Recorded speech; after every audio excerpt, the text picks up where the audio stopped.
14-12 victory here at Nippert Stadium after Cincinnati decimates Houston 34-0. Overall, a solid three-phase game from Cincinnati today, and what was arguably the best game under Scott Satterfield. And man, JT, it was a game with three phases, as we mentioned, but Cincinnati took control early and never looked back. It started with an interception in the red zone from Josh Minkins.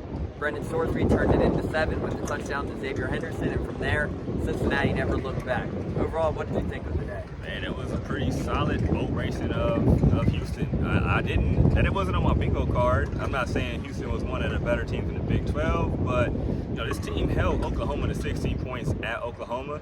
Oklahoma's obviously a little down this year, but still, they're still a top-tier team. And for that defense to come here after giving up, I think Rice only scored 7 points on them, and now the Bearcats score a 34 ball. And I mean, they slowed it down, and the fourth quarter just really ran the clock.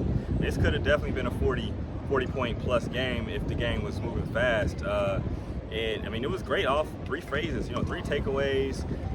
Xavier Henderson gets 2 touchdowns.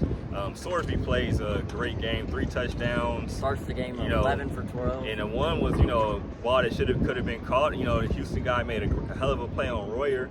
I mean, I just feel like everybody that got their number called, they made a positive play. Offensive line did a heck of a job. Sorsby stayed pretty clean. He might have got sacked 1 or 2 times after, being hit a lot, So this was a game where I thought the defense looked a lot more aggressive. They dictated what they wanted Houston to do besides allowing the other team to dictate what they want them to do.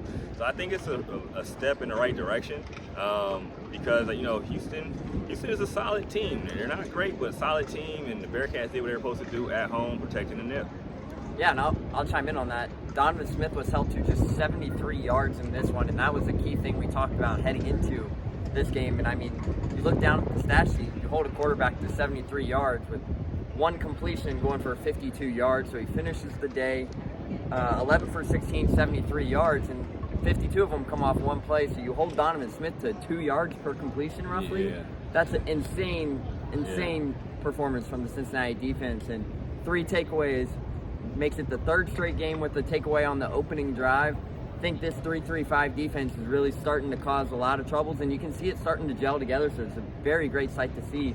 But overall, as JT mentioned, this was a complete performance, but defense really held their own here at Nippert Stadium, and this was a performance where they're losing key guys. Kamari Burns did not play today. Yeah. Rob Jackson was still out. You're still without Jalen Hunt, Micah Coleman. The defensive line took an even bigger hit today. And then you come in and you put up a goose egg. Safe to say that the Bearcats defense is starting to really find their true identity heading into Texas Tech in Week 5. For sure. And just make sure you guys check out the Front Office News, now on the Rivals Network. Subscribe to our YouTube channel as well. Subscribe to the Front Office News, man. Me and my man Neil and other people are doing great work over there.